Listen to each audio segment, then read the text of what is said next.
আমাদের গল্প ফেসবুকে শুনতে লাভ স্টেশন পেজটি ফলো করুন। পেজের লিংক ডিসক্রিপশন বক্সে দেওয়া আছে। ধন্যবাদ। আমার দুটো বাচ্চা আছে জেনেও আপনি আমাকে বিয়ে করলেন?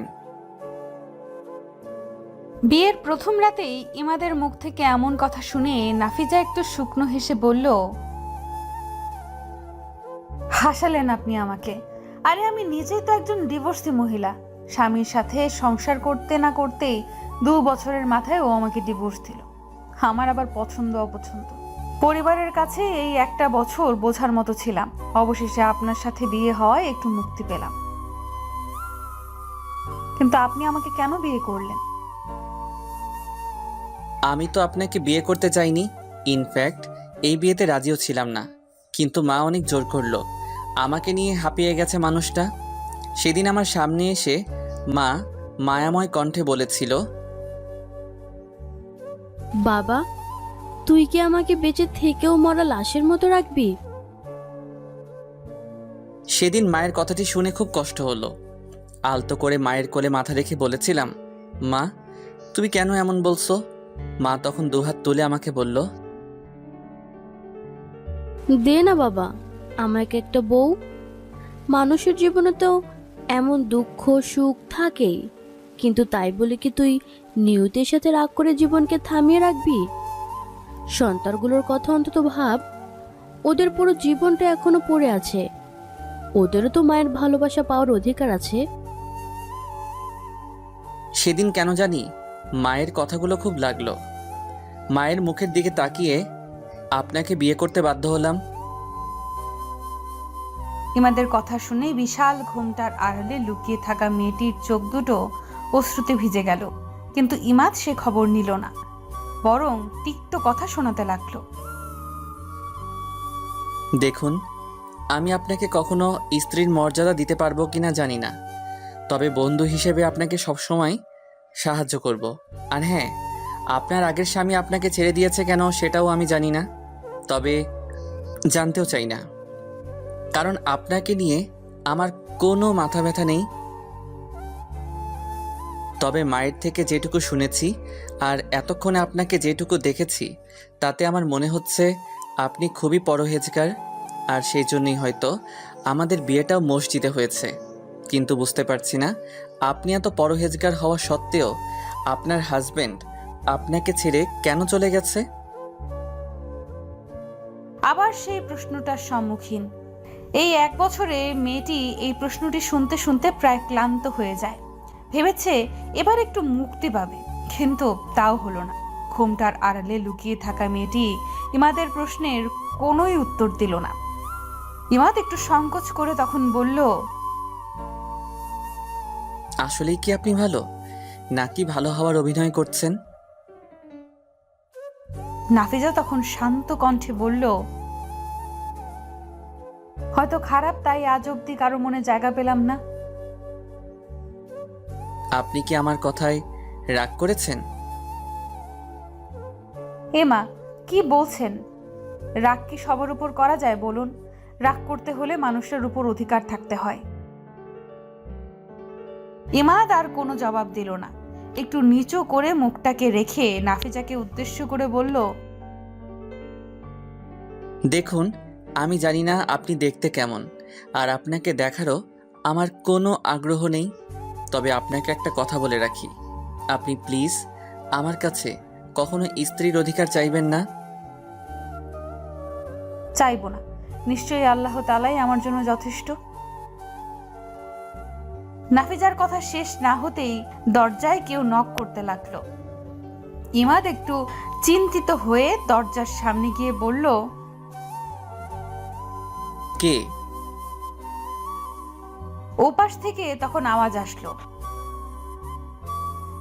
বাবাই, আমি। বাবাই শব্দটা ইমাদের কানে আসতেই এক মুখ হাসি নিয়ে ছেলেটি দরজা খুলল। দরজা খুলতেই একটি 4 বছরের মেয়ে ইমাদের কোলে উঠে পড়ল। এক মুখ হাসি নিয়ে মেয়েটি ইমাদকে বলতে লাগলো, ও বাবাই, আমি তোমার পাতে তুবো না? কথাটি নাফিজার কানে যেতেই নাফিজা খিলখিল করে হাসতে লাগলো। ওর হাসির আওয়াজ ইমাদের 9 বছরের মেয়ে নওরিনের কানে যেতেই ও বাবাকে রাগে স্বরে বলতে লাগলো, বাবাই, তোমার আর মায়ের ঘরে একে ওকে কেন এই ঘরে এনেছো? আর তাছাড়া ও এভাবে সেজে বসে আছে কেন? মেয়েটির এমন কথা নাফিজার কানে যেতেই নিমেষেই ওর হাসিটা উধাও হয়ে যায়। ইমাদ নওরিনের মাথায় হাত দিয়ে বলল, মামুনি, ও তোমার আন্টি হয়। আন্টি? আচ্ছা, মামুনি বলে পরিচয় দিলে কি হতো? ও বাচ্চাদের আম্মু হতেও বুঝি আপনার স্ত্রীর অধিকার লাগবে? নাফিজা মনে মনে এই ভাবতে ভাবতে নিশ্চুপভাবে বসে রইল। কিন্তু নওরিন বড় জেদি ও একরোখা টাইপের মেয়ে।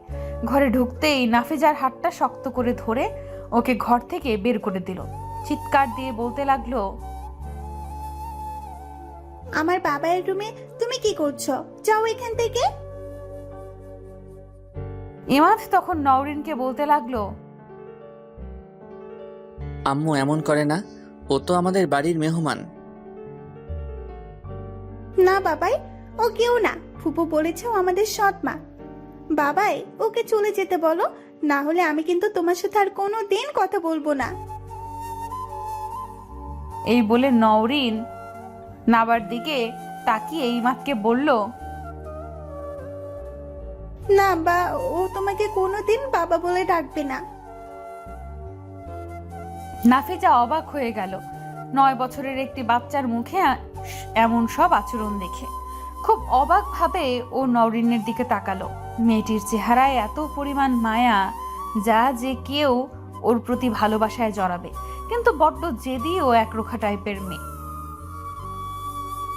কি হলো, তুমি এখনো দরজার সামনে দাঁড়িয়ে আছো কেন? প্লিজ এখান থেকে চলে যাও। বাবাই, ওকে চলে যেতে বলো। নওরিনের চেঁচামেচিতে মিসেস সালেহা বেগম উপরে উঠে আসতে বাধ্য হলো। ইমাদের রুমে এসে নতুন বউকে বাহিরে দাঁড়িয়ে থাকতে দেখে আর নওরিন ও নাবাকে ইমাদের সাথে দেখে গম্ভীর কণ্ঠে সালেহা বেগম নওরিনকে জিজ্ঞেস করলো, কি ব্যাপার, তুমি এখানে কি করছো? নওরিন, আমি না তোমাকে আর নাবাকে ঘুম পাড়িয়ে দিয়ে আসলাম, তোমরা এ ঘরে কি করছো? নাবা তখন বাবাইয়ের কোল থেকে দিদুনের কোলে গিয়ে আদো আদো করে বলতে লাগলো, দিদু, বোন বোন উতিয়ে দিয়েছে আমায়। বোন, বাবাই বাবাই আটবে বলে। নাবার কথা শুনে মিসেস সালেহা বেগম গরম চোখে নওরিনের দিকে তাকাতেই ও ইমাদের পিছু গিয়ে লুকিয়ে পড়ে। মিসেস সালেহা তখন ইমাদের পিছু থেকে ওর হাতটা শক্ত করে ধরে ওকে বলে, দিন দিন তোমার বেয়াদবি বেড়েই যাচ্ছে। ইমাদ তখন ওর মায়ের হাতটা সরিয়ে মিসেস সালেহাকে বলে, মা, প্লিজ তুমি ওকে ছাড়ো। এই তোর প্রশ্রয়ে মেয়েটি দিন দিন বিগড়ে যাচ্ছে। তোরা ওকে আদর দিয়ে দিয়ে দিন দিন বানর বানিয়ে ফেলছিস। আদর আর কি দিলাম, তোমার কথা রাখতে গিয়ে তোমার জ্বালায় আমাকে আবার বিয়ে করতে হয়েছে, তাও একটা ডিভোর্সি মহিলাকে। ডিভোর্সি মহিলা শব্দটি যেন মেয়েটির একটা নাম হয়ে গেছে। একসময় নাফিজার খুব কষ্ট হতো যখন পাড়ার মহিলারা ওকে দেখিয়ে বলতো, দেখ মেয়েটি কি দিনদার, অথচ এত পরহেজগার হওয়া সত্ত্বেও স্বামীর ঘর করতে পারলো না, ডিভোর্স হয়ে গেল। কি যুগ রে বাবা, এরা আবার নাকি পরহেজগার। নাফিজার কাছে সেই কথাগুলো একসময় ভীষণ আঘাতের অস্ত্র ছিল, কিন্তু ধীরে ধীরে মেয়েটি একটা সময় এই কঠিন বাস্তবতার সাথে নিজেকে মানিয়ে নেয়। তাহলে আজ ইমাদের মুখ থেকে এই কথা শুনে কষ্ট পাওয়ার কোনো প্রশ্নই তো আসে না। কিন্তু তারপরেও হৃদয়ের মাঝে আজ কেন জানি পুরনো কষ্টটা আঘাত করতে পারলো আবার। নাফিজা বুঝে উঠতে পারলো না কেন এমন কষ্ট হলো। বিয়ের 2 দিন আগেও তো মা কথায় কথায় ঠ্যাস মেরে বলল, কপালে 2 বাচ্চার বাপ জুটেছে, এটা তো তোর ভাগ্য ভালো। না হলে যে মেয়ে নিজের স্বামীকে ডিভোর্স দেয়, আবার কেমন করে বিয়ে হয়? নিজের আপন মা যখন সব কিছু জেনেও এমন কথা বলে, তখন তো কষ্ট যন্ত্রণা দরুন জ্বালা পাওয়ার কথা। কিন্তু কই, সেদিন তো মায়ের কথায় আমার বিন্দুমাত্র কষ্ট হলো না। সমাজের আর 5টা স্বাভাবিক মানুষের তালিকায় মাকেও স্থান দিয়ে আমি সেই কষ্টটা নিমেষে দূর করে ফেললাম। তবে আজ কেন এই লোকটার কথায় পুরনো ক্ষতরা আবার মন পাজরে উৎপাত শুরু করলো? নাফিজা প্রশ্নের কোনো উত্তর পেল না। বুঝে ফেললো মেয়েটি আসলে এই পৃথিবীতে বেঁচে থাকাটা হয়তো সহজ, কিন্তু ভালোভাবে বেঁচে থাকাটা ভীষণ জটিল। আর সেই জটিলতায় আমাদের অনেক প্রশ্নের কোনো উত্তর হয় না, অনেক কিন্তুর কোনো কারণ হয় না, আর অনেক সম্পর্কের কোনো মানেই হয় না। সালেহা ইমাদের এমন কথা শুনে ইমাদকে রেগে গিয়ে বলে, তুমি দিন দিন আসলে যে কত পরিমাণ বিপথে যাচ্ছ তা আজ আমি টের পেলাম। ওকে ডিভোর্সে বলছো? তুমি কি? হ্যাঁ, তুমি তো। মা প্লিজ, আমি তোমাকে বলিনি আমি আবার বিয়ে করব, অতএব আমি কি, সে প্রশ্নটা এখানে আসছে কেন? আর এই বিয়েটাই আমার কাছে ছেলে খেলা ছাড়া আর কিছুই নয়। বিয়েটা তোমার কাছে ছেলে খেলা মনে হলেও তা আমার কাছে নয়। এই সংসারের আর তোমার যে অবস্থা, তা থেকে তোমাদের সকলকে সঠিক পথে আনার জন্যই আমি ওকে এ বাড়িতে বউ করে এনেছি। আর ও শুধু এ বাড়ির বউ না, আমার মেয়েও। মিসেস সালেহা বেগমের চিৎকারে নাজিফা ভাবনার জগৎ থেকে বিদায় নিল। মিসেস সালেহা তখন নাজিফাকে চেঁচিয়ে চেঁচিয়ে বলতে লাগলো, চুপ করে ওখানে দাঁড়িয়েছ কেন? ইমাদকে মুখের উপর কিছু বলে দিচ্ছ না কেন? আর এভাবে বড় করে ঘোমটা দিয়ে রেখেছো কেন? ঘোমটাটা সরাও। ইমাদ তখন মাকে উদ্দেশ্য করে বলল, না মা, উনি ঘুমটা সরাবেন না। মানে কি বলতে চাস তুই? আমি বলতে চাই, ওনাকে দেখার আমার বিন্দু মাত্র ইচ্ছে নেই। সো প্লিজ, উনি যেন আমার সামনে অ্যাটলিস্ট মুখটা না দেখায়। দিন দিন তুমি এত বিগড়ে যাচ্ছ কেন? একটা মেয়েকে বউ করে এনে ওকে প্রাপ্য সম্মানটুকুও কেন দিচ্ছ না তুমি? কারণ এই বিয়েতে আমি রাজি নেই বলে। মা প্লিজ, তুমি এসব নিয়ে আর কথা বলো না। তোমার জীবনটা নাকি আমি শেষ করে দিয়েছি। তুমি আমার কাছে বউয়ের আবদার করেছো, তাই বিয়ে করলাম। কিন্তু ওকে আমার স্ত্রীর পরিচয় দেবার আবদারটা যদিও করো, আমি মরে গেলেও রাখতে পারবো না। আর কেন পারবো না সেটাও তুমি ভালো করে জানো। হে আমার রব, আমাকে সব কিছুর সাথে মানিয়ে নেওয়ার তৌফিক দান করো। নিশ্চয়ই আপনি আমার জন্য উত্তম কিছু রেখেছেন। নিশ্চয়ই আপনি ধৈর্যশীলদের পছন্দ করেন। অতএব আমাকে তাদের ভেতরে অন্তর্ভুক্ত করো। নাজিফার রুম বিড়বিড়িয়ে দোয়া করাটা সালেহার কানে যেতেই উনি নাজিফার সামনে এসে ওর হাতটা শক্ত করে ধরে বলল, বাইরে এভাবে দাঁড়িয়ে থেকে গুনগুন করেই কি তুমি রাতটা কাভার করবে?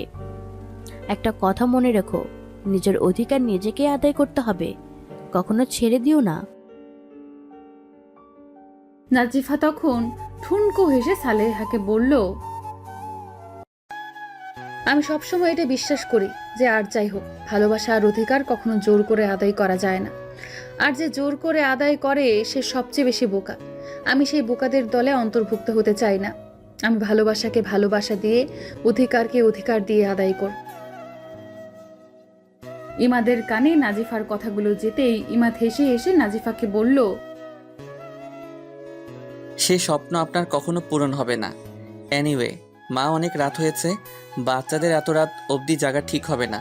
তুমি প্লিজ ওনাকে নিয়ে এখান থেকে যাও। আমি নওরিন আর নাবাকে নিয়ে একটু ঘুমাবো। মানে কি ইমাদ? নাজিফা তাহলে কোথায় থাকবে?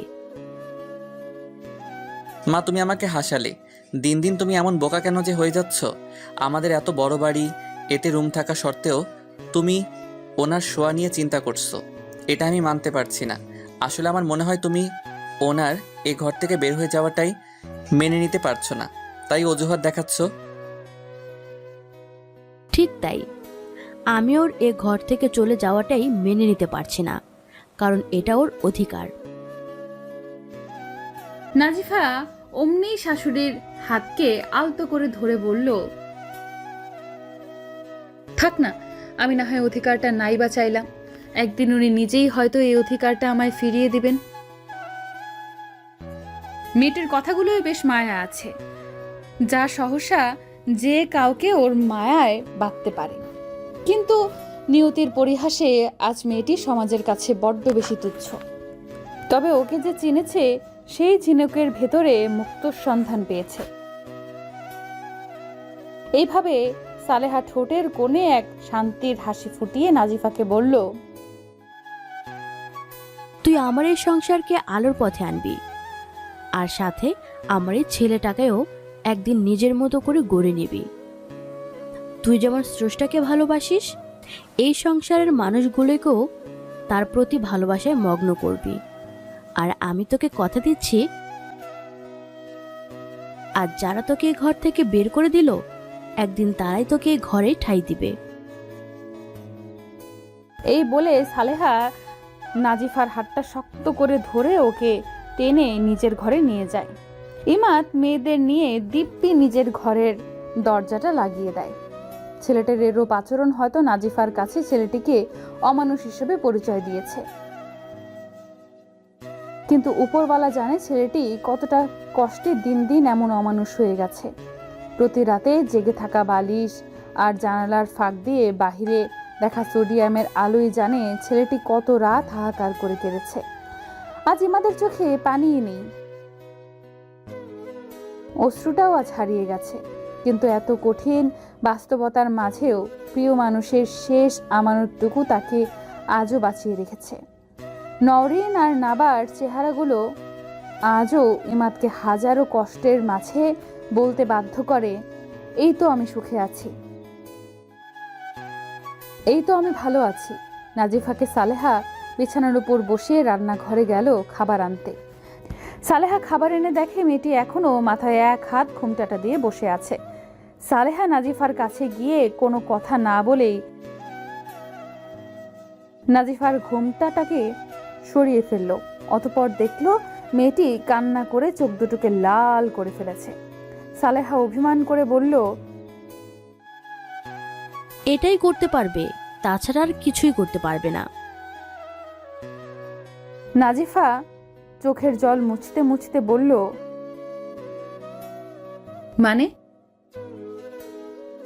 মানে আমরা মেয়েরা কান্না ছাড়া আর কিছুই করতে পারি না। শোনো, একটা কথা মাথায় রাখবে, তোমার সুখ তোমার নিজেকেই আদায় করে নিতে হবে, বুঝলে? নাজিফা অবাক হয়ে গেল। আসলেই কি উনি আমার শাশুড়ি? দুনিয়াতে কত রকমের মানুষ, কেউ শাশুড়ি নামক জল্লাদ আর কেউ শাশুড়ি নামক মা। তাই এভাবে চুপ করে বসে থাকলেই হবে? ক্ষুধা লাগেনি?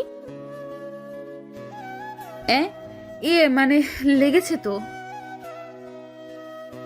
যাও হাত মুখ ধুয়ে এসো, আমি খাবার বেড়ে দিচ্ছি। নাজিফা হাত মুখ ধুয়ে আসলে সালিহা বেগম নিজ হাতে ওকে খাওয়াতে গেলে ও কান্না করে দেয়। সালেহা তখন আলতো করে ওর মাথায় হাত দিয়ে বলে, কি হয়েছে, মায়ের কথা মনে পড়ছে? নাজিফা তখন কাঁদতে কাঁদতে বলে, মা কখনোই এমন ভালোবাসেনি যে তাকে মনে পড়ার কথা। তাহলে কাঁদছিস কেন? আপন মা না হয়েও কেউ একজন মায়ের মতো ভালোবাসায়। পাগলি, নে খেয়ে নে। নাজিফা যখন ভাতের প্রথম লোকমা মুখে নিল তখন ওর নিজেকে পৃথিবীর সব থেকে সুখী মানুষ মনে হলো। এই প্রথম কেউ একজন ওকে এত ভালোবাসলো। নিজের মাও কখনো এইভাবে আদর করেনি। আসলে পৃথিবীতে একজনকে দিয়ে সকলকে বিবেচনা করা উচিত নয়।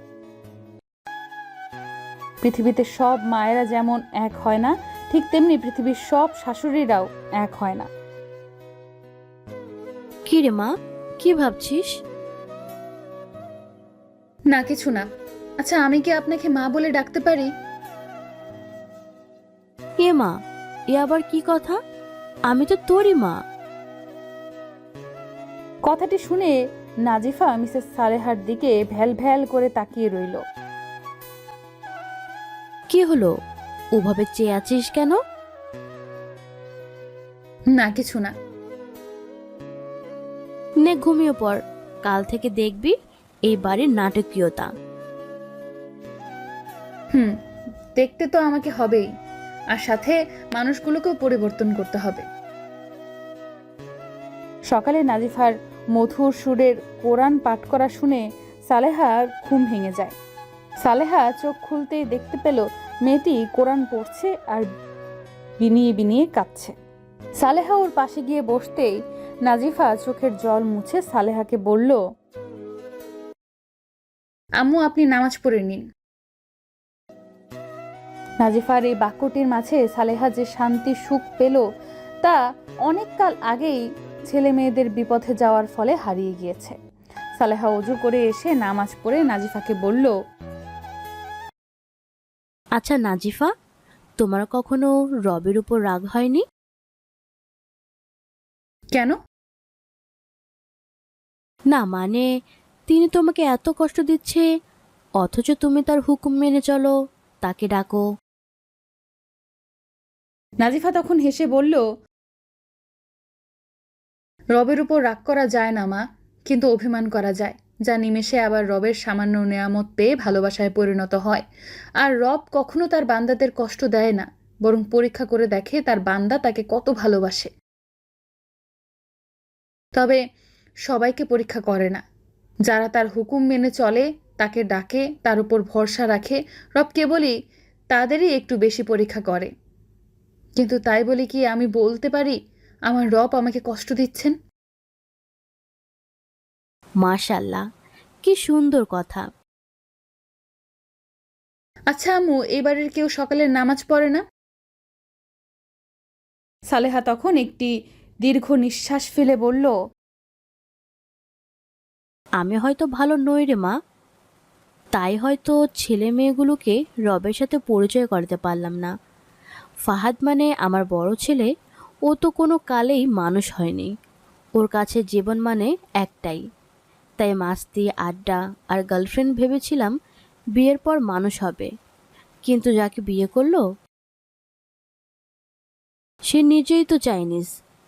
আর আমার ছেলেকে ও আর কি মানুষ করবে, নিজেই তো।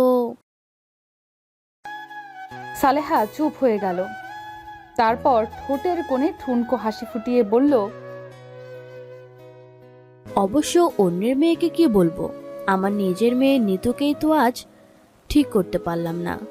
মাদ্রাসায় দিয়েছিলাম যাতে মেয়েটি একটু ঠিক হয়, কিন্তু কোথায় কার ভালো, দিন দিন আরো বেশি বেহায়াপনা হয়ে গেছে, পড়ালেখাও বন্ধ করে দিয়েছে। নাজিফা তখন একটু ক্ষীণ কণ্ঠে বলল, আর মা উনি? কে ইমাদ? জানিস মা, ও আমার গর্ব করার সন্তান ছিল। কখনো ওর ভিতরে আমি সামান্যটুকু অনৈতিক কাজ দেখিনি। ছোটবেলা থেকেই ও 5 ওয়াক্ত নামাজ, আদর্শবান মানুষ হিসেবে গড়ে উঠেছে। ও অনেক ভালো একজন ডাক্তার, কিন্তু ওই যে কথায় আছে না, কাল যে মানুষটা আমের ছিল আজ সে ফকির হয়ে গেল। ইমাদেরও তাই হলো। মৃত্যুর মৃত্যুটা ও ঠিকভাবে নিতে পারছে না, মানবেই বা কিভাবে? আমার ছেলেটা যে ওকে খুব ভালোবাসতো, কিন্তু নাবা হওয়ার সময় ওর মারা যাওয়াটা আমার ছেলেকে এতটাই পাথর বানিয়ে দিয়েছে যে ও এখন ভুল করেও আল্লাহকে ডাকে না। নাজিফা তখন শান্ত কণ্ঠে বলল, আসলে মা, আমরা না আমাদের রবকে বুঝতেই পারি না। দুনিয়ার সামান্য ভালোবাসায় কত পরীক্ষা দিতে হয়, কিন্তু তারপরেও আমরা প্রিয় মানুষকে ভালোবাসি, ওকে নিয়ে থাকতে চাই। আর যখন কথায় কথায় কেউ বলে আমি রবকে ভালোবাসি, তখন কেন মা উনি আমাদের পরীক্ষায় ফেললে আমরা ওনাকে ভুলে যাই? সালেহা চুপ করে থাকে, কেননা এর উত্তর হয়তো সালেহার কাছেও নেই। আমরা মানুষরা তো এমনই।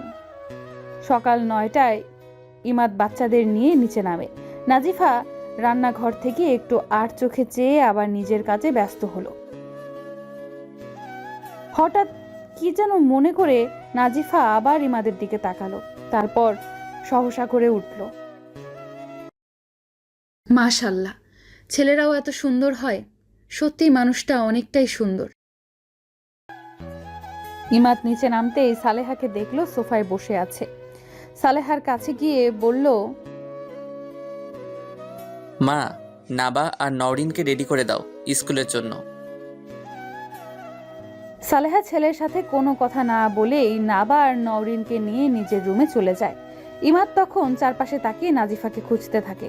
হঠাৎ চোখ পড়ে রান্নাঘরের দিকে, আর দেখতে পেল বিশাল ঘোমটা দিয়ে কেউ একজন রুটি বানাচ্ছে। ছেলেটি বুঝতে পারল ও নাজিফা। অতঃপর ওর কাছে গিয়ে দাঁড়িয়ে রইল। নাজিফা কোনো কথাই বলল না, রুটি বানাতে লাগলো। ইমাদ তখন বারবার কাশি দিতে লাগলো। নাজিফা তাও কোনো কথা বলল না। ইমাদ তখন একটু রেগে গিয়ে বলতে লাগলো, কি মানুষ রে বাবা, সেই কখন থেকে কাশি দিচ্ছে অথচ এক গ্লাস পানিও দিচ্ছে না। নাজিফা তখন গম্ভীর কণ্ঠে বলল, হাতের সামনেই পানি, একটু নিয়ে নিলেই তো হয়। ইমাদ তখন একটু রেগে গিয়ে বলতে লাগলো, এভাবে বলার কি আছে, আমি দেখতে পাইনি তো। এই বলে পানি খেতে লাগলো। এক গ্লাস নয়, 3-4 গ্লাস পানি খেয়ে ফেললো। নাজিফা তখন বলতে লাগলো, এত পানি খেলে তো পরে নাস্তা খেতে পারবেন না। খাবো না, তাতে আপনার কি? আমি এতক্ষণ এখানে দাঁড়িয়ে আছি, কই একটিবারও তো বললেন না কিছু লাগবে কিনা, বা আমাকে কি কিছু বলবেন? হাসালেন, আমার সাথে আবার আপনার কি কথা? ইমাদ তখন আরো এক গ্লাস পানি খেয়ে বলতে লাগলো, মানে আমি তো খুব ভালো ছেলে, বুঝলেন? কখনো কোনো মানুষকে কষ্ট দেই না, বুঝলেন? আমার আবার মানুষের প্রতি খুবই দয়া, এত দয়া, এত দয়া যে আমি মাঝে মাঝে রাস্তায় তো পথ শিশুদের দেখলে দুঃখ করি। তো বুঝলেন, আমি মানুষকে কষ্ট দেই না। এত ঘুরিয়ে পেঁচিয়ে না বলে কি বলতে চান সেটা বলুন। মানে আপনিও তো মানুষ, আপনাকেও তো কষ্ট দেওয়া উচিত নয়। তো কি? তো তো মানে কালকে রাতে আপনাকে মানে ডিভোর্সি বলার জন্য সরি। এই বলে ছেলেটি নিমেষে কোথায় যেন চলে গেল। সরি শব্দটি নাজিফার কানে যেতেই নাজিফা অবাক হয়ে গেল। ইমাদ সাহেব আমাকে সরি বললেন? আদৌ কি আমি ঠিক শুনেছি?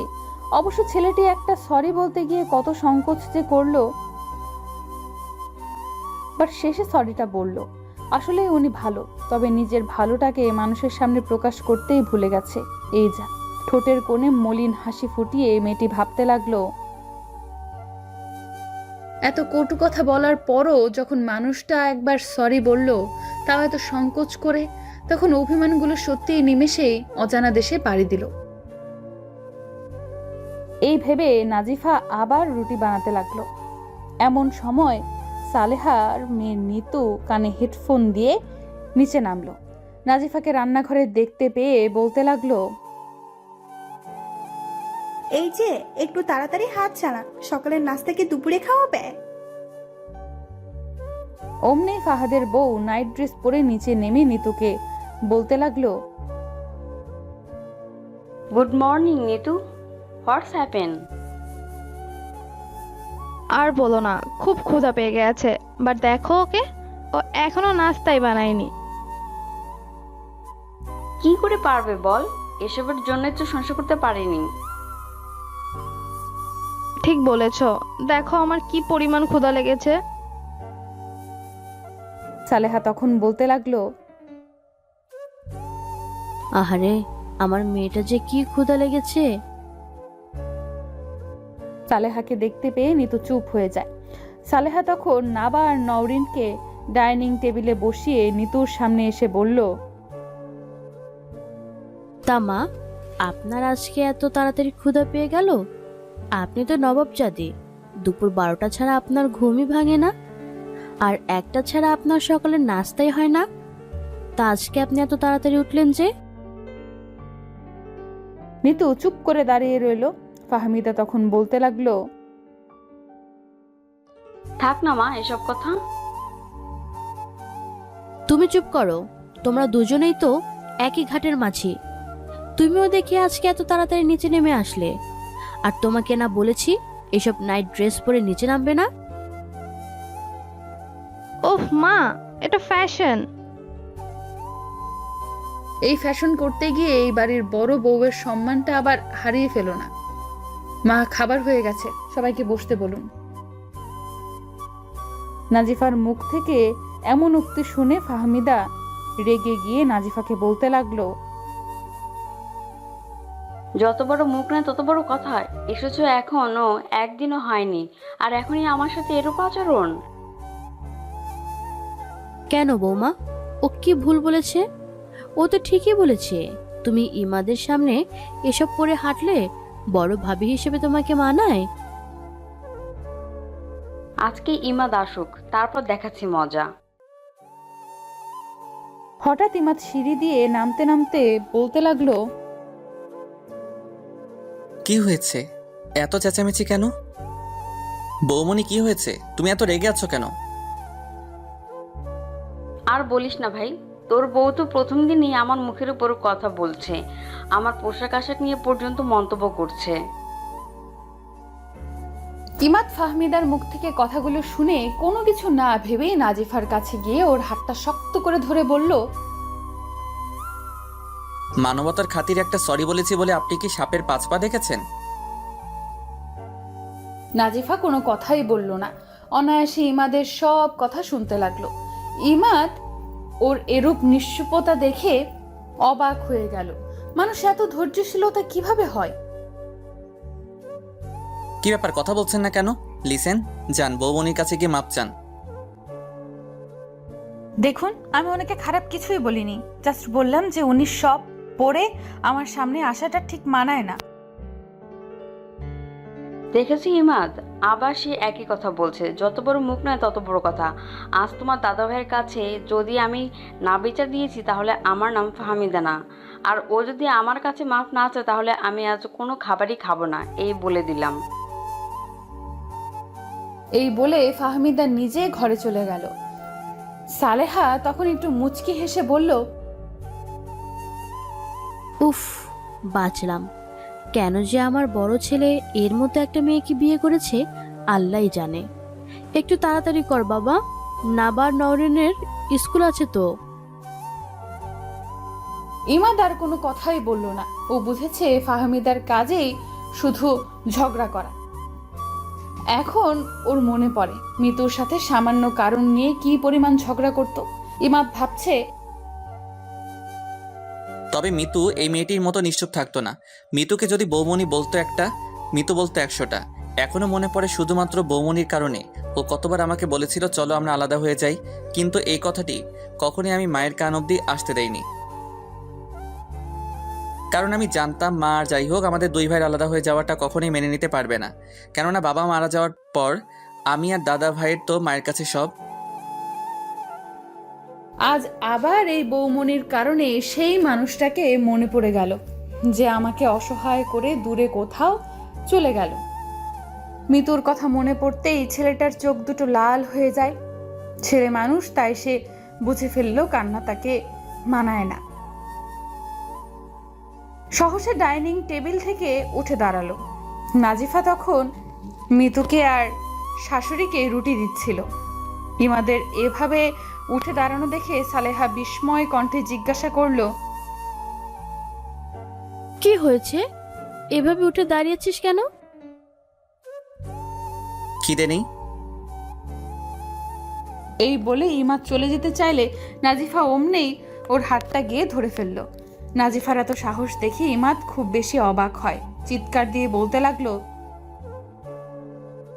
How dare you! আপনি আমার হাত ধরার সাহস কোথায় পেলেন? সাহস তো আপনিই দিয়েছেন।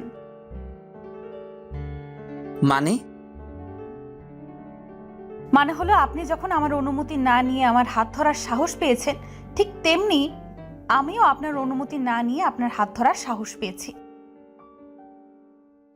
নাজিফার এমন উত্তর শুনে সালেহা খুশিতে বলতে লাগলো, শাবাশ মা। ইমাদ অবাক হয়ে গেল। ঘোমটার আড়ালে লুকিয়ে থাকা এই মেয়েটি সত্যিই অদ্ভুত। এত খারাপ কথা বলি, কিন্তু তারপরেও। কি হলো, কি ভাবছেন? না, কিছু না। যান, টেবিলে গিয়ে বসুন। আমি কি আপনার কথা শুনবো নাকি? কে আপনি যে আপনার কথা শুনতে হবে? আমি হয়তো আপনার কেউ না, কিন্তু দেখুন, না খেয়ে থাকলে তো আর সবকিছু সমাধান করা যায় না। তাই বলি কি, এত কথা না বলে খেতে বসুন। নাবাও তখন বলতে লাগলো, বাবাই আতো আতো। মেয়ের কথা ফেলতে না পেরে ইমাদ খেতে বসে। নাজিফা সবাইকে খাবার দিয়ে এক পর্যায়ে নাবাকে নিজের হাতে জ্যাম আর পাউরুটি খাওয়াতে গেলে নওরিন নাজিফার হাতটা ধরে ফেলে। চোখগুলোকে বড় বড় করে নাজিফাকে বলতে লাগলো, তুমি একদম আমার বোনকে খাওয়াবে না। নাজিফা একটু স্নেহময় কণ্ঠে নওরিনকে তখন বলল, মা, ও তো ছোট, ওকে আমি খাইয়ে না দিলে ও খাবে কি করে? নওরিন তখন হাসতে হাসতে বলল, আপনি তো মাত্র একদিন হয়ে এসেছেন, এতদিন আমার বোনকে দিদুনেই খাইয়ে দিত, সুতরাং আজকে না হয় দিদুনেই খাইয়ে দিবে। নিতু নওরিনের কথাগুলো শুনে মনে মনে বলতে লাগলো, গুড নরিন, এটাই তো আমি চেয়েছি, আর তুই করেছিস। Very good. ইমাদ নিজেই হতভম্ব হয়ে গেল নওরিনের এরূপ আচরণ দেখে। মাত্র 9 বছর বয়স, অথচ এই বয়সেও এত পরিমাণ খারাপ হয়ে গেছে। হয়তো মেয়েটিকে আমারও পছন্দ না, কিন্তু তাই বলে আমি যেরূপ আচরণ করতে পারি ও তো তা পারে না, কেননা ও তো বাচ্চা। আর তাছাড়া শত হোক, নাজিফা তো ওর মায়ের মতোই। এই ভেবেই ইমাদ নওরিনকে অনেক জোরে একটা ধমক দিল। নওরিন অমনেই কান্না করে দিল। নাজিফা তখন ওকে জড়িয়ে ধরতে চাইলে ও তখন নাজিফাকে বলে, ডন্ট টাচ মি, তোমার জন্য বাবাই এই প্রথম আমাকে বকা দিয়েছে। এই বলে না খেয়ে চলে গেল। নাজিফা তখন ইমাদকে বলল, এটা আপনি কেন করলেন? ও তো ছোট মানুষ, আর ছোট মানুষদের ভালোবাসা দিয়ে বোঝাতে হয়, ধমক দিয়ে নয়। আপনি চুপ করুন, সব আপনার জন্যই হয়েছে। জাস্ট আপনার জন্যই আমি আমার মেয়েকে এই প্রথম বকেছি। এই বলে ইমাদ না খেয়ে বাড়ি থেকে বের হয়ে যায়। নিতু তখন সালেহাকে উস্কানির জন্য বলতে লাগলো, দেখেছ কি মেয়ে বউ করে আনলে? যে ভাই কখনো না খেয়ে বাড়ি থেকে বের হতো না, আজ এই প্রথম সে না খেয়ে বাড়ি থেকে বের হয়ে গেছে। শতহোক ছেলে তো না খেয়ে বাড়ি থেকে বের হয়েছে, এটা সত্যি। সালেহার খুব খারাপ লাগে। নিতুকে কোনো কিছু না বলেই সালেহা নিশ্চুপভাবে রুমে চলে গেল। নিতু তা দেখে মহা খুশিতে গান গাইতে লাগলো আর নাস্তাটা নিয়ে উপরে চলে গেল। নাজিফার চোখ দুটো জলে ঝাপসা হয়ে যায়। উপরের দিকে তাকিয়ে আল্লাহকে বলতে লাগলো, আমি কি কখনোই কাউকে সুখী করতে পারবো না? আল্লাহ, আপনি কি কখনোই আপনার এই বান্দাকে একটু সুখ দিবেন না? নিশ্চয়ই আল্লাহ, আপনি আমাকে সাহায্য করবেন, কিন্তু আর কতদিন আমি এভাবে মানুষদের কষ্ট দিব? অমনি দুফোঁটা অশ্রু নাজিফার গাল বেয়ে গড়িয়ে পড়ল। ঠিক তখনই নাবা নাজিফার আঁচল ধরে টান দিল। নাজিফা বিস্মিত হয়ে নিচের দিকে তাকাতেই দেখে নাবা। ওর সামনে বসতেই নাবা বলতে লাগলো, এই তুমি আমাকে তাইয়ে দিবে না? তুমি তাচ্ছ কেন? নাজিফা ওর কপালে একটা চুমু দিয়ে বলল, এমনি কাচ্ছি মা, আয় আমি তোকে খাইয়ে দিচ্ছি। নাবা তখন নাজিফাকে বলতে লাগলো, তুমি কে? তুমি কি মা? তুমি কি মা? নাজিফা তখন নাবাকে কোলে নিয়ে বলতে লাগলো, হ্যাঁ মামুনি, আমি তোর মা। নওরিন অমনেই নাজিফার সামনে এসে বলতে লাগলো, না, তুমি মা নও, ফুফু বলেছে তুমি সৎ মা। না বা, ওনার কোল থেকে নাম বলছি। উনি আমাদের মা নন। এই বলে নওরিন নাবাকে জোর করে নাজিফার কাছ থেকে নিয়ে যায়। নাবা কাঁদতে থাকে আর বলতে থাকে, মা আমি দাবো, মা আমি তোমার তাতে দাবো। সকাল 10টায় নাজিফা সালেহার কাছে গিয়ে জিজ্ঞাসা করে, মা আপনি কি আমার উপর রাগ করেছেন? সালেহা তখন একটু হেসে বলল, না, কেন রাগ করব? কিন্তু মন খারাপ, আসলে ছেলেটা কখনো না খেয়ে এভাবে বাড়ি থেকে বের হয়ে যায়নি তো, আর নওরিনও না খেয়ে আছে তাই। আচ্ছা মা, ওনাদের সব থেকে পছন্দের নাস্তা কি আপনি জানেন? জানবো না কেন? আসলে নওরিন আর ইমাদ দুজনেই আলু পরোটা খুবই পছন্দ করে। আলু পরোটা দেখলে দুজনেই লোভ সামলাতে পারে না। আগে বলবেন না মা, আসলে এই আলুর পরোটা আমার বাবাও খুব পছন্দ করত। বাবার জন্য বানাতে বানাতে এই পরোটার সাথে আমার একটা বন্ধুর সম্পর্ক হয়ে গেছে, তাই আমার হাতের আলুর পরোটা মানেই সেই। সালেহা তখন বলল, তাহলে তুমি তাড়াতাড়ি করে কয়েকটা আলুর পরোটা বানিয়ে ফেলো। আমি কদমকে বলি ইমাদের চেম্বারে নিয়ে যেতে। কিন্তু নওরিন? ও তুমি চিন্তা করো না, ওকে খাওয়ানোর দায়িত্ব আমার। এই বলে নাজিফা তাড়াতাড়ি করে রান্নাঘরে গিয়ে আলুর পরোটা বানালো। টিফিন বক্সে কয়েকটা ইমাদের জন্য চেম্বারে পাঠিয়ে দেয়, আর কয়েকটা নিয়ে নওরিনের ঘরে যেতেই দেখে মেয়েটি পেটে হাত দিয়ে বসে আছে, মুখটা শুকিয়ে গেছে। নাবা সামনেই বসে খেলছে। দুজনে এখনো স্কুল ড্রেসটাও খোলেনি। আমার উপর রাগ করে আজকে স্কুলে যায়নি বুঝলাম, কিন্তু ড্রেসটাও খুললো না। এই ভেবে নাজিফা একটা কাশি দিল। ওর কাশির আওয়াজ নাবার কানে যেতেই নাবা বলে উঠল, মা তুমি আত্ম। নওরিন অমনি দরজার দিকে তাকাতেই নাজিফাকে দেখে বলে উঠল, তুমি আমার ঘরে কেন? নাজিফা একটু নিচু স্বরে নওরিনকে তখন বলল, তোমার জন্য নাস্তা নিয়ে এসেছি। আমি খাবো না। দেখো আমার উপর রাগ করে তো আর না খেয়ে থাকা উচিত নয়। খেয়ে নাও মা, নাও। বললাম না আমি খাবো না। ঠিক আছে, তুমি না খেলে আমি খেয়ে ফেলছি। আলুর পরোটা আমারও খুব প্রিয়। আলুর পরোটা শুনতেই নওরিন একটু আমতা আমতা করে বলল, তো তোমার হাতে ওটা আলুর পরোটা? হ্যাঁ তো। কে বানিয়েছে, তুমি? আসলে আমার বাবা বলতেন আমার হাতের আলুর পরোটা নাকি অনেক মজা। তো কি হয়েছে, এগুলো আমাকে শোনাও কেন? আমি খাবো না। ঠিক আছে, আমি তাহলে যাই। অমনি নওরিন বলল, এই শোনো। নাজিফা তখন বলল, তুমি আমাকে বলছো? আসলে তুমি যেহেতু এতবার বলছো, তো একটু খেয়ে দেখতে পারি। নাজিফা নওরিনের কথাটি শুনে খুশি হয়ে গেল। নওরিনের কাছে গিয়ে বসে ওর সামনে খাবারটা দিল। নওরিন তখন একটু সংকোচ নিয়ে বলল, খাবো? ও মা, এ আবার কেমন কথা, খাও। নওরিন খেতে লাগলো। পরোটাগুলো ওর এতই ভালো লেগেছে যে ও নাজিফাকে বলতে লাগলো,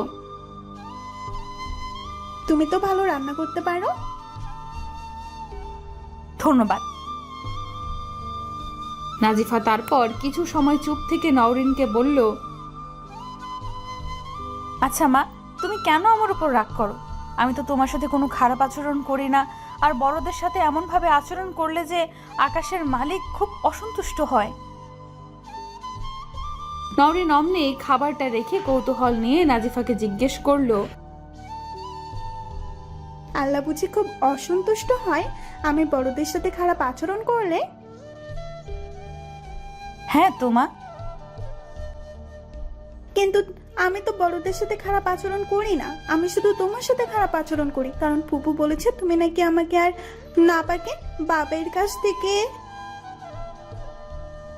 অমনেই নিতু ঘরে ঢুকে যায়। নওরিনের দিকে চোখ বড় বড় করে তাকিয়ে হাত দিয়ে ইশারা দিয়ে বলে, ওকে চুপ থাকতে। নওরিনও চুপ হয়ে গেল। নাজিফা নওরিনকে তখন বলে, কি হলো মা, চুপ হয়ে গেছো কেন? কি বলেছে ফুফু, আমাকে বলো। নিতু তখন নাজিফার সামনে এসে বলতে লাগলো, আমার নামে তুমি নরিনকে কি বলছো? নাজিফা নিতুকে দেখে বুঝতে পারলো নওরিন কেন চুপ হয়ে যায়, এবং এও বুঝতে পারে একটি 9 বছরের মেয়ের এরূপ আচরণের পিছনে আমরা বড়রাই দায়ী। বাচ্চারা কখনোই খারাপ মন মানসিকতার হয় না। তাদের নির্মল হৃদয়কে যদি কোনো অপবিত্র ব্যক্তি তাদের নিজের মনের মতো গড়ে, তখনই সেই বাচ্চাটির হৃদয়ে অপবিত্রতা বাসা বাঁধে। কি হলো, চুপ করে আছো কেন? কানে কথা যায় না? আমার নামে কি বলে তুমি নরিনের কান ভারী করছো? এই জন্যই বলি নওরিন কেন হঠাৎ চুপ হয়ে গেছে। মানে কি বলতে চাইছো? না কিছু না, অন্তত এই বাচ্চাদের সামনে তোমাকে আমার কিছুই বলার নেই। এসো ড্রয়িং রুমে এসো। নাজিফা নিতুকে ড্রয়িং রুমে এনে জিজ্ঞাসা করতে লাগলো, তুমি নওরিনকে কি বলেছো? মানে আমি আবার নরিনকে কি বলবো? কিছুই বলনি? না তো। এনিওয়ে, তোমার সাথে পরে কথা বলবো, আমি এখন বাইরে যাচ্ছি। কি, তুমি এভাবে বাইরে যাবে?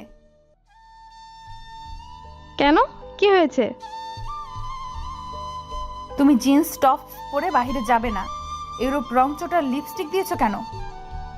আর এমন কার্লি চুলগুলোকে লাল আর বাদামি রং করে তোমার মনে হচ্ছে তোমাকে খুব ভালো লাগছে। তাতে তোমার কি? দেখো নিতু, তোমার মনে হচ্ছে এগুলোতে তোমাকে খুব স্মার্ট লাগে, কিন্তু বিশ্বাস করো, নিজের দেশের সাদামাটা পোশাকেই আর পর্দায় মেয়েদের সৌন্দর্য। তুমি কেন নিজেকে বাহিরের বখাটে ছেলেদের কাছে পণ্য তৈরি করবে? একটা কথা মনে রেখো, জিন্স টপস রংচটা লিপস্টিক দিয়ে ছেলেদের সামনে চলাফেরা করলেই তাকে আর যাই হোক সত্যিকারের স্মার্ট বলে না। সত্যিকারের স্মার্ট হতে হলে নিজেকে সম্মান করতে শিখতে হয়, অন্যের সামনে নিজেকে পণ্য বানাতে হয় না, আর একটা সুন্দর মন থাকতে হয়। ও প্লিজ, আমি তোমার এসব বকবকানি শুনতে চাই না। এসব তোমার বকবকানি মনে হচ্ছে? তুমি না মাদ্রাসা স্টুডেন্ট? অবশ্য পৃথিবীর প্রত্যেক জায়গায় ভালো খারাপ আছে, সুতরাং এ আর নতুন কি? এই চুপ থাকো তো, আমি গেলাম। নাজিফা অমনি নিতুর হাতটা ধরে বলল, যতক্ষণ না তুমি শালীনতার পোশাকে তোমাকে আবৃত করবে ততক্ষণ অবধি তোমার কোথাও যাওয়া হবে না। নিতু অমনি হাত ছাড়াতে চাইলে সালেহা এসে বলে উঠল, সাবাস মা, এতদিনে আমি যা করে উঠতে পারিনি তুই তা করেছিস। যা, ওকে ঘরে নিয়ে আটকে রেখে আয়। নাজিফা বলল, তা করা লাগবে না মা, ও যদি এভাবে বাইরে যায় তাহলে আজ ওকে আর এই বাড়িতে ঢুকতে দিবেন না। সালেহা তখন বলে উঠল, ঠিক আছে মা, তুই যা বলবি তাই হবে। নিতু তো নাজিফার উপর রেগে ওর সামনে এসে চেঁচিয়ে চেঁচিয়ে বলল, কাজটা ঠিক করলে না, আমি তোমাকে দেখে নিব। ওপর থেকে ফাহাদ আর ফাহমিদা তখন নিচে নামতে নামতে বলল, আবার কি হলো? নিতু তখন বলল, কি হবে বৌমনি, তোমাকে যেমন অপমান করেছে আমাকেও তাই করছে, আর দেখো মাথাতে সাই দিচ্ছে। ফাহাদ তখন সালেহাকে বলল, মা, এটা আপনি ঠিক করছেন না। ও আমার বউকে ইনসাল্ট করেছে। এ বাড়িতে এসেছে ও এখনও একদিনও হয়নি, অথচ আমার বউয়ের পোশাক আশাক নিয়ে মন্তব্য করছে। ঠিক করেছে তোর বউ, যেমন পোশাক আশাক পরে তেমনই মন্তব্য করেছে। ফাহাদ আর ফাহমিদা কোনো কথা বলল না আর। দুজনেই বাড়ি থেকে বের হয়ে নিজেদের কাজে চলে গেল। নিতু আর কোনো উপায় না পেয়ে উপরে যেতে বাধ্য হলো। এদিকে কদম ফিরে আসলে নাজিফা ওকে জিজ্ঞেস করে,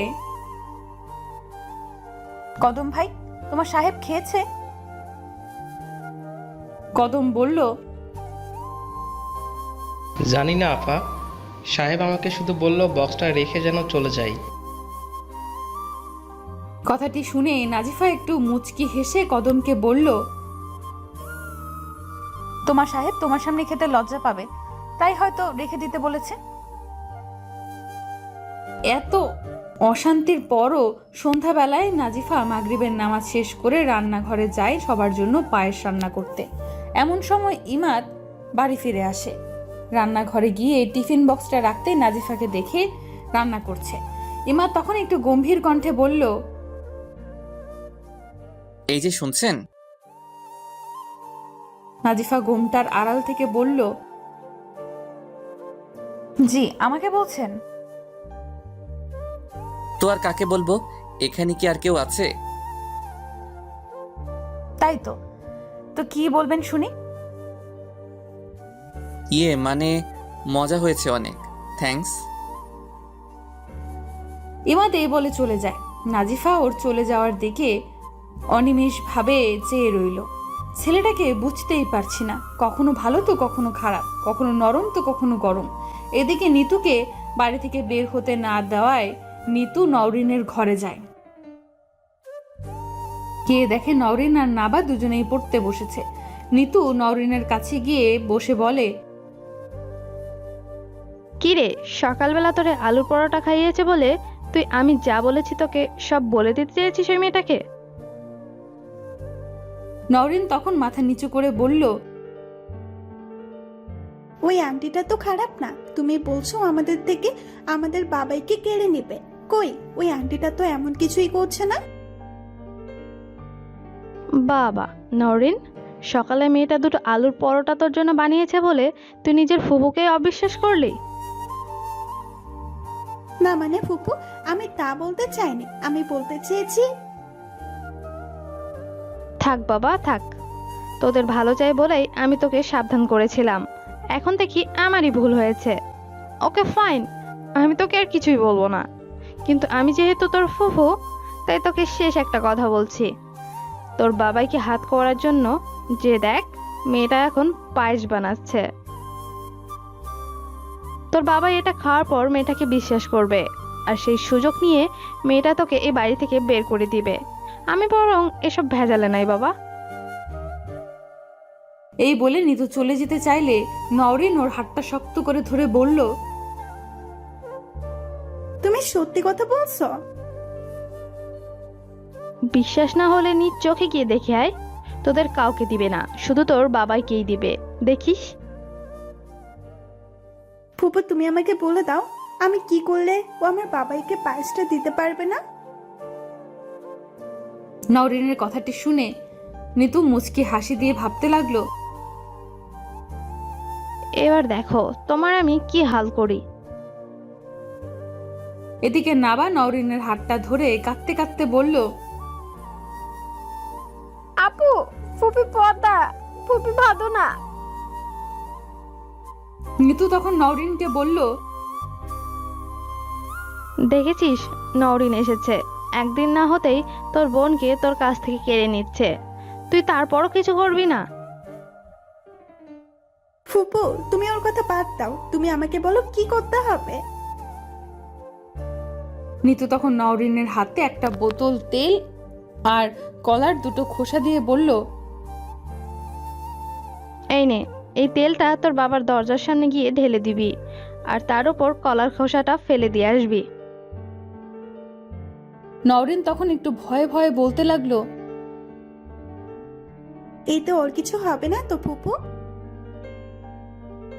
আরে কিচ্ছু হবে না, ও তো খাবার নিয়ে তোর বাবার কাছে যাবে। তোর বাবার দরজার সামনে যখন তেল আর কলার খোসার উপর পা পিছলে যাবে, তখন ওর হাত থেকে খাবারটা শুধু পড়ে যাবে।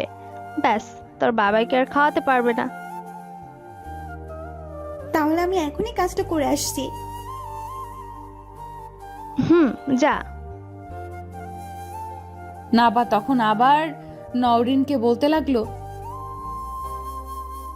আপু আম্মু ব্যথা পাবে, তুই তার না। কিন্তু নাবার কথা কি আর নওরিন শুনবে? নিতু যে মেয়েটিকে ভয়ের জগতে পাঠিয়ে দিল, যা থেকে বের হতে হলে তাকে এই কাজটি করতেই হবে। এদিকে নাজিফা পায়েস আর কিছু খাবার নিয়ে ইমাদের ঘরের দিকে যেতে লাগলো। মেয়েটি মনে মনে ভাবতে লাগলো, ওনাকে খাবারটা দিয়ে এসে মাকে আর নিতুকে নাস্তা দিয়ে আসবো, তারপর আমি আমার সোনামণিদের নিজের হাতে খাইয়ে দেব, আর নাবাকে কোলে নিয়ে একটু আদর করব। মেয়েটি ভাবনার জগতে আনন্দেই ছিল, কিন্তু বুঝতেই পারলো না তার ভালোবাসার মূল্যটা কারো কাছে নেই। যেই মাত্র ইমাদের ঘরের সামনে পা রাখলো, অমনেই পেছন থেকে দেওয়ালের সাথে গিয়ে বাড়ি খেলো নাজিফার কপাল ফেটে যায়। সাথে সাথে একটা চিৎকার দিয়ে মেয়েটি মেঝেতে পড়ে যায়। নাজিফার চিৎকার শুনে ইমাদ দরজা খুলতেই দেখে নাজিফা নিচে রক্তাক্ত অবস্থায় পড়ে আছে। নাজিফার এই অবস্থা দেখে ইমাদের মিতুর মৃত্যুটা চোখের সামনে ভেসে উঠল। মনের ভেতর ভয়েরা বাসা ভাবতে লাগলো, এই মেয়েটিও যদি মৃত্যুর মতো মরে যায়। এদিকে নাজিফার চিৎকারের আওয়াজ শুনে সালেহা, নিতু ইমাদের ঘরের সামনে এসে দেখে নাজিফা মেঝেতে পড়ে আছে। সালেহা বিস্মিত হয়ে ইমাদকে জিজ্ঞেস করলো, কি হয়েছে ওর? ইমাদ কোনো কথাই বলল না। ইমাদ নাজিফার হাতকে শক্ত করে ধরে বলল,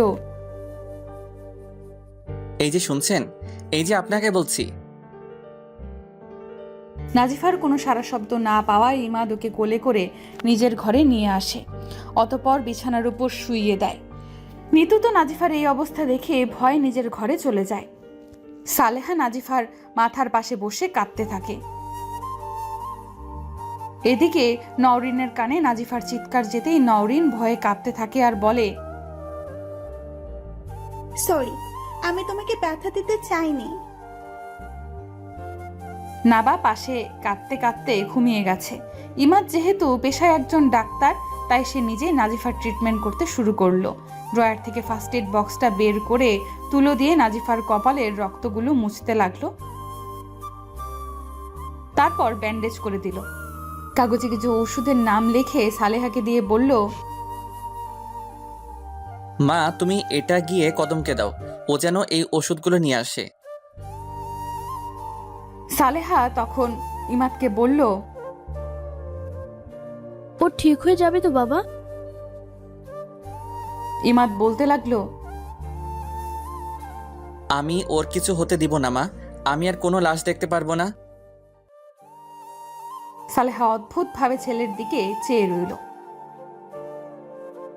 আমার ছেলের এই নরম হৃদয়টা এতদিন কোথায় ছিল? নিজেকে পাষাণ পরিচয় দিয়ে সোডিয়ামের আলোয় একা একাই নিজের কষ্টগুলোর সাথে নিজে বন্ধুত্ব করেছে, অথচ আমি মা হয়ে একবারও বুঝতে পারলাম না। কি হলো মা, দাঁড়িয়ে আছো কেন? যাও। হ্যাঁ বাবা, যাচ্ছি। সালেহা চলে যাওয়ার পর ইমাদের চোখে জল টপ টপ করতে লাগলো। কেন জানি বারবার মিতুর কথা মনে পড়ছে। এখনো মনে আছে এই ঘরের সামনে মিতু এভাবে পিছল খেয়ে পড়ে যায়। রক্তাক্ত অবস্থায় ওকে নিয়ে ইমাদ পাগলের মতো হসপিটালে যায়। ডাক্তার ওকে অপারেশন থিয়েটারে নিয়ে যাওয়ার কিছু সময় পর ইমাদকে বলল, হয় মাকে বাঁচাতে পারবো, নয় বাচ্চাকে। কথাটি শোনার সাথে সাথে ইমাদ কোনো কিছু না ভেবেই কোনো সংকোচ ছাড়াই বলে দেয়, আমার বাচ্চাকে লাগবে না ডাক্তার, আপনি প্লিজ আমার স্ত্রীকে বাঁচান। কিন্তু মিতু আমাকে ছেড়ে চলে যাওয়ার জন্য ডাক্তারকে হাত দিয়ে ইশারা দিয়ে বুঝিয়ে দেয় ওর যা কিছু হোক, কিন্তু এই বাচ্চার যেন কোনো কিছু না হয়। ডাক্তার বুঝে উঠতে পারলো না সে কি করবে, কিন্তু ডাক্তার সর্বাত্মক চেষ্টা করেছে মিতুকে বাঁচাতে, কিন্তু ভাগ্যের লিখন কি আর বদলানো যায়? চলে গেল সে আমাকে ছেড়ে এই বর্ষায় এমন একটি দিনে। এই ভেবে ইমাত কষ্টে হাতের পাশের ল্যাপটপটা নিজের হাতে নিয়ে জোরে বাড়ি দিতেই তা ভেঙে চুরমার হয়ে যায়। হাতটা কেটে রক্ত পড়তে থাকে, কিন্তু ছেলেটি একটু বুঝতে পারল না সে একটি আঘাত পেয়েছে, কেননা মিতু চলে যাওয়ার আঘাতের কাছে এই আঘাত কিছুই না। ইমাত অন্ধকারের নিচের দিকে মাথা নিচু করে নাজিফার পাশে বসে থাকে। ঘন্টাখানিক পর নাজিফার জ্ঞান ফিরে, হালকা হালকা চোখ খুলতেই দেখে ইমাত পাশে বসে রয়েছে। বাহিরে তখন প্রচন্ড বৃষ্টি হচ্ছে, ঝিরঝির বাতাস বয়ে চলেছে। পোকামাকড় অজানা শব্দ বুনে মস্কের আর ঘরের হালকা লিয়ন আলোয় নাজিফাকে দেখছে। ইমাদের চোখে কয়েক ফোঁটা জল গাল বেয়ে মেঝেতে গড়িয়ে পড়ছে। ওর রক্তাক্ত হাতটা নাজিফার হাতের পাশে। নাজিফা তা দেখে নিজের হাতটাকে ওর হাতের উপর রাখতে ইমাদ মাথা উঁচু করে নাজিফার দিকে তাকিয়ে দেখে ওর জ্ঞান ফিরে এসেছে। মেয়েটি অসহায়ভাবে ইমাদের দিকে চেয়ে রয়েছে। ইমাদ তখন চোখের জলগুলোকে মুছে নাজিফাকে বলে, এত বড় হয়েছেন অথচ এখনো ঠিকভাবে হাঁটতে পারেন না। পড়ছেন তো পড়েছেন, আমার ঘরের সামনে এসে পড়তে হলো। আমার জীবনটার কত শেষ করবেন? আপনিও কি আমাকে শাস্তি দিবেন না?